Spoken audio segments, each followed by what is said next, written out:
በመከታተል ላይ ያላችሁት የኤርትራ ሳተላይት ቴሌቪዥን ነው። እንደምናመሻችሁ የተወደዳችሁ የጣቢያችን ተከታታዮች፣ የምሽቱ የዜና ሰዓት ወጃችን ላይ እንገኛለን። አርዕስተ ዜናዎችን እናስቀድም። ኤርትራውያን የሚገኙባቸው መንገደኞች ችግር ውስጥ መሆናቸው ተነገረ።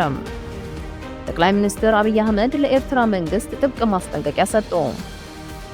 የፌደራል መንግስት ባለስልጣናት ለጦርነት እየተዘጋጁ ነው ሲሉ አንድ የህወሓት ከፍተኛ ባለስልጣን ገለጹ።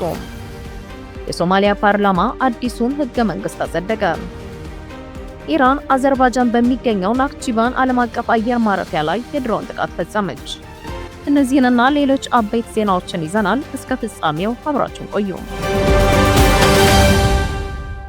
ኤርትራውያን የሚገኙባቸው መንገደኞች ችግር ውስጥ መሆናቸው ተነገረ። በመካከለኛው ምስራቅ እየተካሄደ ባለው ጦርነት ሳቢያ ኤርትራውያንና የሌላ ሀገር መንገደኞች የበረራ ሰዓታቸውን ጠብቀው ወዳሰቡበት ቦታ ለመድረስ ከባድ ፈተና እንደሆነባቸው በዛሬው ዕለት መጋቢት 5 ለኤሪሳት የሰጡት መረጃ ያመለክታል። አሜሪካና እስራኤል ባሳለፍነው ቅዳሜ ኢራን ላይ ጦርነት ከጀመሩ በኋላ በረራዎች በመሰረዛቸው ምክንያት ኤርትራውያንን ጨምሮ ሌሎች መንገደኞች እየተቸገሩ መሆናቸውን ገልጸዋል። መንገደኞቹ በስራና በእረፍት ምክንያት ከመካከለኛው ምስራቅ ወጥተው በመቆየታቸውና የበረራ ቀናቸው ሲደርስ በመሰረዙ መሄድ እንዳልቻሉ አመላክተዋል። ይህ በመሆኑ ደግሞ ስራቸው መስተጓጎሉንና መቼ መጓዝ እንደሚችሉ ስለማይታወቅ በከፍተኛ ውጥረት እንደሚገኙ አስገንዝበዋል። መልእክተይ ንሻቢያ ጠቅላይ ሚኒስትር አብይ አህመድ ለኤርትራ መንግስት ጥብቅ ማስጠንቀቂያ ሰጡ። ጠቅላይ ሚኒስትር አብይ አህመድ የኤርትራ መንግስት ኢትዮጵያን ለማተራመስ የሚያደርገውን ማንኛውንም ተጨማሪ ሙከራ መንግስታቸው እንደማይታገስ ገልጸው ምናልባት ደግሞ ከሞከረ የመጨረሻው ይሆናል ሲሉ አስጠንቅቀዋል። አቅሜን ተተረኪቡ ካብ ምዝራግ አዲ አይወለን ይኩን እምበር በደንብ ስለዝነፈልጦ ደጊሙ ለህዝብና ከብድል እድል አይረክብን ከሙ አይነት እድል አይነህ ቦይና ምናልባች እንተፈቲኑ ድማ ናይ መወዳዕታ ፈተነ ያትኸውን ኢለይዛምን። ጠቅላይ ሚኒስትሩ ይህንን ያሉት ከኢትዮጵያ ዜና አገልግሎት ጋር በትግርኛ ቋንቋ ባደረጉት ቃለ ምልልስ ሲሆን በትግራይ ክልል ስለነበረው ጦርነት፣ ስለ ቀጠናዊ ውጥረቶችና በተደጋጋሚ ሻዕቢያ ብለው ከጠሩት የኤርትራ መንግስት ጋር ስላለው ግንኙነት ሰፊ ማብራሪያ ሰጥተዋል። ጠቅላይ ሚኒስትር አብይ በሰሜን እዝ ላይ ከተፈጸመው ጥቃት በኋላ የተፈጠረውን የጸጥታ ክፍተት በመጠቀም የኤርትራ ጦር ወደ ትግራይ ክልል መግባቱን ተናግረዋል። በወቅቱ ወደ ኋላ እያፈገፈጉ ለነበሩ የኢትዮጵያ ሰራዊት አባላት የኤርትራ ሲቪሎችና ባለስልጣናት ላደረጉት ድጋፍ ምስጋናቸውን ቢያቀርቡም በጦርነት ወቅት በኤርትራ ሰራዊት የተፈጸሙትን ግፍና በደሎች ግን በጽኑ አውግዘዋል። እዚ ሰሜን መሰጠቀ እቲ ዝተረፈ ኃይልና በኤርትራ መሳንሰበን ሻዕቢያን ህዝብ ኤርትራን ንሰራዊትና ዝገበሮ ደገፍ ዝናዓድ እዩ። እቲ ዝተገበረ ድጋፍ ብምንታይ ምክንያት እዩ ተገይሩ ዝብል ንጎኒ ገዲፍና ስለቲ አዎንታዊ አስተዋጽኦ ኣብ እዋኑ አመስኪና ኢና ዝነበርና እዚ ፍሉጥ እዩ በአደባባይ ዝገበርናዮ ስለዝኾነ ነቲ እኩይ ተግባር ድማ ንወግዞ ኣለና ትደገፍ አመስኪና ተጸገምውን ከም ጸገም ክልል ስለዝግቦ ነወግዞ ኣለና ማለት እዩ። ነህና ንእኩይ ንሰናይ ድማ ሰናይ መባል አይንስከፍል። ጠቅላይ ሚኒስትሩ የፌደራል መንግስቱ በወቅቱ ከህወሓት ጋር በከባድ ውጊያ ላይ በመጠመዱ የኤርትራ ጦር እንዳይገባ መከላከል ሳይችል መቅረቱን ገልጸዋል። ዶክተር አብይ አህመድ በትግርኛ የሰጡት ቃለ መጠይቅ ዛቻና ማስፈራሪያ ያዘለ መሆኑን ብዙዎች ይስማማሉ። ከኤርትራ በኩል እስካሁን በይፋ መልስ አለመሰጠቱን መረጃዎች ቢያሳዩም የስርዓቱ ደጋፊዎችና አፈቀላጤዎች ቃለ መጠይቁ በቴሌፕሮሞተር እየተነበበ የተደረገ ቃለ መጠይቅ መሆኑን በመተቸት የተለያዩ ግብረ መልስ አዘል አስተያየቶችና ወቀሳዎችን እየሰጡበት እንደሆነ ዘገባዎች ያመለክታሉ። የፌደራል መንግስት ባለስልጣናት ለጦርነት እየተዘጋጁ ነው ሲሉ አንድ የህወሓት ከፍተኛ ባለስልጣን ገለጹ። የህወሓት ምክትል ሊቀመንበር አቶ አማኑኤል አሰፋ የፌደራል መንግስት ወታደሮች ከሁሉም የኢትዮጵያ ክፍሎች እየገሰገሱ ነው፣ ትግራይ በፌደራል ወታደሮች እየተከበበች ነው ሲሉ ለአጃንስ ፍራንስ ፕሬስ ትናንት መናገራቸው ተዘግቧል።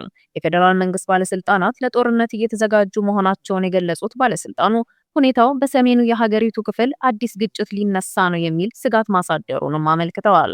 አጃንስ ፍራንስ ፕሬስ ላለፉት ሳምንታት በርካታ የፌዴራል መንግስት ወታደሮች በትግራይ ክልል ድንበር መከማቸታቸውንና የትግራይ ኃይሎችም እንዲሁ እዚያው መስፈራቸውን በዘገባው ጠቅሷል። ይህ በእንዲህ እንዳለ የኢትዮጵያ ጠቅላይ ሚኒስትር አብይ አህመድ በቅርቡ ለኢትዮጵያ ዜና አገልግሎት በትግርኛ በሰጡት ቃለ መጠይቅ በትግራይ ላይ የሚጀመር ጦርነት እንደሌለ ላረጋግጥ እወዳለሁ፣ ጦርነት የመጀመር ፍላጎትና ሐሳብ እንደሌለን ህዝባችን ማወቅ አለበት ብለዋል። ወገና በፍጹም ስር ኣብ ትግራይ ዝጅመር ውግእ ከም ዘየሎ ከረጋግጽ ደሊ ኣብ ትግራይ ዳግም ውግእ ናይ ምጅማር ድሌት ይኩን ፈተና ይኩን ሐሳብ ከም ዘይብልና ህዝብና ክፈልጥ ኣለዎ። ይሁንና በሰፊው ወታደራዊ ዝግጅት ላይ ይገኛል ያሉት ህወሓት ከቃላት አልፎ ወታደራዊ ትንኮሳ ላይ ከገባ ግን እንደ ቀድሞ መስሎሽ ጎርፍ ይወስድሻል ብቻ ነው ማለት የሚቻለው ሲሉ አስጠንቅቀዋል። ናተይ መርገጺ ካብ ቃላት ሓሊፉ ናብ ወታደራዊ ምትንካፍ እንተኣትዩ ግና ከም ቀደም መስለክን ወህጅ ወስደክን ጥራይ ክብል ዝክእል ትግራይ ክልል ለሁለት ዓመታት ከዘለቀው ጦርነት ፕሪቶሪያ ላይ በተደረሰው ስምምነት መሰረት እፎይ ካለች ብዙም አልቆየችም። በትግራይ ክልልና በኤርትራ የኢትዮጵያ መንግስት ጦርነት ሊከፍትብን ነው የሚል መረጃ በሰፊው መሰራጨቱን ተከትሎ በህዝቡ ዘንድ ትልቅ ስጋት ደቅኖ እንደሚገኝ ዘገባዎች ያሳያሉ። ለአንድ ወር ያለምንም የምግብ ድጋፍ የሚገኙት 100,000 ተፈናቃዮች አቤቱታ አሰሙ። ከአላማጣ፣ ኮረም፣ ወፍላ፣ ዛታና ራያ አላማጣ ጦርነትን ሽሽት ተፈናቅለው በቆቦና ሰቆጣ ከተማ የሚገኙ ወገኖች ምንም አይነት የምግብ ድጋፍ ለአንድ ወር ባለማግኘታቸው ለረሃብ ተዳርገናል አሉ። ከ6 ወረዳ የተፈናቀልነው ቁጥራችን 100,000 ይደርሳል የሚሉት እነዚህ ወገኖች በመንግስት ደረጃ መረጃ ከመሰብሰብ ያለፈ ድጋፍ የለም ይላሉ። የሰሜን ወሎ አደጋ ስጋትና ስራ አመራር ተጠሪ ጽህፈት ቤት በበኩሉ ገና መረጃ እየሰበሰበ መሆኑን ገልጿል። ከዚህ በፊት ዶቼ ቬለ ተፈናቃዮችን በተመለከተ በሰራው ዘገባ የሰሜን ወሎ ዞን አደጋ ስጋትና ስራ አመራር ኮሚሽን ተጠሪ ጽህፈት ቤት ከ2 ቀን በኋላ የምግብ ድጋፍ ይደርሳቸዋል ብለው ነበር። ይሁን እንጂ ከ1 ወር በኋላም የተፈናቃዮችን መረጃ መዝግቦ አለማጠናቀቁ ነው የተነገረው ሲል የጀርመን ድምጽ ዘገባ አመላክቷል። በአዲስ አበባና በክልል ከተሞች የነዳጅ እጥረት መከሰቱን ተከትሎ አሽከርካሪዎች ረጅም ሰዓታት በሰልፍ እያሳለፉ መሆኑን ገለጹ። በአዲስ አበባና በበርካታ የክልል ከተሞች የሚገኙ አሽከርካሪዎች የነዳጅ እጥረት ከጊዜ ወደ ጊዜ እየተባባሰ መምጣቱንና ረጅም ሰዓታትን በሰልፍ ላይ ለማሳለፍ መገደዳቸውን ተናገሩ። የአቅርቦት መመናመን በቅርቡ የተደረገውን የዋጋ ጭማሪ ተከትሎ የመጣውን ጫና ይበልጥ እንዳካበደውም አክለው ገልጸዋል። በአሁኑ ወቅት ከዋጋ ንረቱ በተጨማሪ በመቀሌ፣ በጅማ፣ በአምቦና በባህር ዳር ከተሞች ነዳጅ በከፍተኛ ሁኔታ እየጠፋ መሆኑ ተዘግቧል። አዲስ ስታንዳርድ ያነጋገራቸው አሽከርካሪዎች በነዳጅ ማደያዎች ለሰዓታት በሰልፍ እንደሚያሳልፉና ብዙ ጊዜም ነዳጅ እንደማያገኙ ገልጸዋል። በመቀሌ የሚገኝ አንድ የህዝብ ትራንስፖርት አሽከርካሪ ሁኔታው በከፍተኛ ሁኔታ መባባሱን ሲገልጽ ከዋጋ ጭማሪው ባለፈ ነዳጅ ሙሉ በሙሉ እየጠፋ ያለ ይመስላል። የ20 ሊትር ጄሪካን ነዳጅ 8000 ብር እየገዛን ነው። ይህም የሚሆነው ከ5 ሰዓታት በላይ በሰልፍ ከቆየም በኋላ ነው ብለዋል። ሌላኛው በጅማ የሚገኝ አሽከርካሪ በበኩሉ የግማሽ ቀን የሥራ ሰዓቱን ነዳጅ በመጠበቅ እንደሚያሳልፍ ገልጾ ሁኔታው በዚህ ከቀጠለ ነዳጅ ለማግኘት ብቻ ሙሉ ቀን በሰልፍ የምናሳልፍበት ጊዜ ሩቅ አይደለም ሲል ስጋቱን ተናግሯል። በአዲስ አበባ በየነዳጅ ማደያዎች ለቀናት ረዣዥም ሰልፎች እንደሚታዩም የኤሪሳት ምንጮች በሰጡት አስተያየት አረጋግጠዋል። የሶማሊያ ፓርላማ አዲሱን ህገ መንግስት አጸደቀም። የሶማሊያ የሁለቱ ምክር ቤቶች ፓርላማ ከ13 ዓመታት በላይ የዘለቀውን ሂደት በማጠናቀቅ የአገሪቱን አዲስ ህገ መንግስት ረቡዕ ዕለት አጽድቋል። የህዝብ ተወካዮች ምክር ቤት አፈ ጉባኤ ሼክ አደም መሐመድ ኑር በሁለቱ ምክር ቤቶች የጋራ ስብሰባ ላይ እንደገለጹት 186 የታችኛው ምክር ቤት አባላትና 37 የላይኛው ምክር ቤት ወይም የሴኔት አባላት ለአዲሱ ህገ መንግስት ድጋፋቸውን ሰጥተዋል ብለዋል። ዛሬ ታሪካዊና መታወስ የሚገባው ቀን ነው። ህገ መንግስታችን ከጊዜያዊነት ወደ ቋሚና ህጋዊነት የተሸጋገረበት ነው ሲሉ አፈጉባኤው ተናግረዋል። አዲሱ ህገ መንግስት በፕሬዝዳንት ሐሰን ሼክ መሐመድ ተፈርሞ በይፋ የሚጸድቅ ሲሆን ይህም ሀገሪቱ በሽግግር መንግስት ስር በነበረችበት ወቅት በ2004 በሞቃዲሾ በተካሄደ ጉባኤ ከ800 በላይ ተወካዮች አጽድቀውት የነበረውን ጊዜያዊ ህገ መንግስት የሚተካ ይሆናል ተብሏል። የፓርላማ አባልና የቤተሰብ ጉዳዮችና ሰብአዊ መብቶች ሚኒስትር ሀዲጃ መሐመድ አልማክዙሚ በበኩላቸው ዛሬ ህገ መንግስታችንን አጠናቀን በማጽደቅ ከጊዜያዊነት ወደ የሀገሪቱ የበላይ ህግነት ያሸጋገርንበት ለሶማሊያ ወሳኝ ምዕራፍ ነው ብለዋል። በአዲሱ ህገ መንግስት የፕሬዝዳንቱ የስልጣን ዘመን አሁን ካለበት 4 ዓመት ወደ 5 ዓመት ከፍ እንዲል የተደረገ ሲሆን ፕሬዝዳንቱ በፓርላማ እንዲመረጡ፣ የፓርላማ አባላት ደግሞ በቀጥታ በዜጎች ድምጽ እንዲመረጡ ይደነግጋል። በአዲሱ ህገ መንግስት መሰረት ጠቅላይ ሚኒስትሩ በፕሬዝዳንቱ የሚሾሙ ቢሆንም በፓርላማ የድምጽ ብልጫ ከስልጣናቸው ሊወገዱ የሚችሉበት አሰራርም ተቀምጧል ሲል ዢኖ ዘግቧል። ኢራን አዘርባይጃን በሚገኘው ናክቺቫን ዓለም አቀፍ አየር ማረፊያ ላይ የድሮን ጥቃት ፈጸመች። በናክቺቫን ዓለም አቀፍ አየር ማረፊያ ፍንዳታዎች ተሰምተዋል። ይህም ከኢራንና ከቱርክ ጋር በሚዋሰን ስትራቴጂካዊ ቦታ መሆኑ ተገልጿል። የአዘርባይጃን ባለስልጣናት ጥቃቱን አውግዘው ምላሽ የመስጠት መብታቸው የተጠበቀ መሆኑን አስጠንቅቀዋል። ይህ ክስተት የአካባቢው ግጭት ከመካከለኛው ምስራቅ አልፎ ወደ ሌላ ሊዛመት እንደሚችል ስጋትን አስነስቷል። እስራኤልና አሜሪካ ተቀናጅተው ባሳለፍነው ቅዳሜ የካቲት 28 ኢራን ላይ ወታደራዊ ጥቃት ከፈጸሙ በኋላ የመካከለኛው ምስራቅ ወደ ለየለት የጦርነት አውድማ ተሸጋግሮ ይገኛል። አጫጭር ዜናዎች።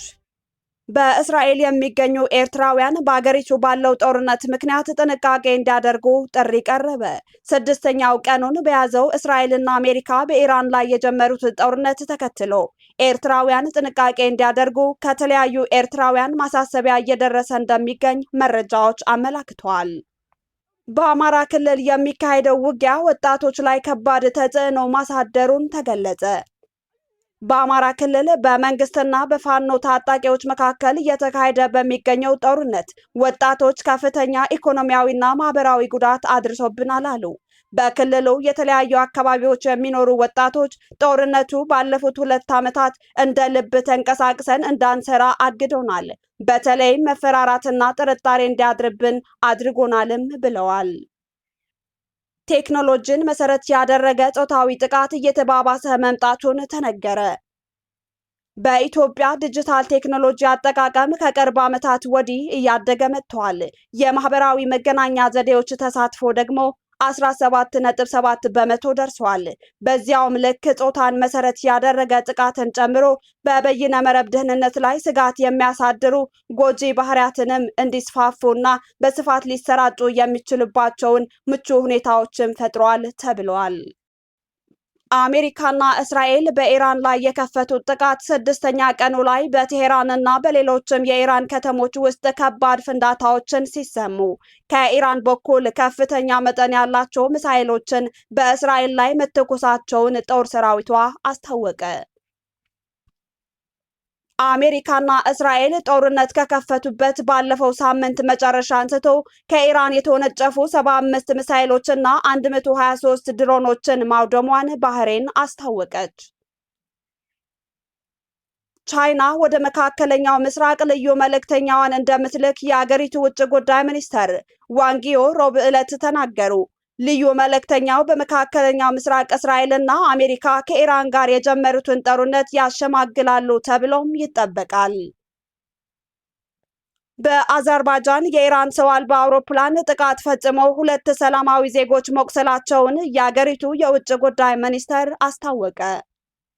የኢራን የመንግስት ቴሌቪዥን የአገሪቱ የባህር ኃይል ተዋጊዎቹ ዛሬ ጠዋት በሰሜናዊ ባህረ ሰላጤ ውስጥ አንድ የአሜሪካ ነዳጅ መርከብ ላይ ጥቃት መፈጸማቸውን ዘገበ።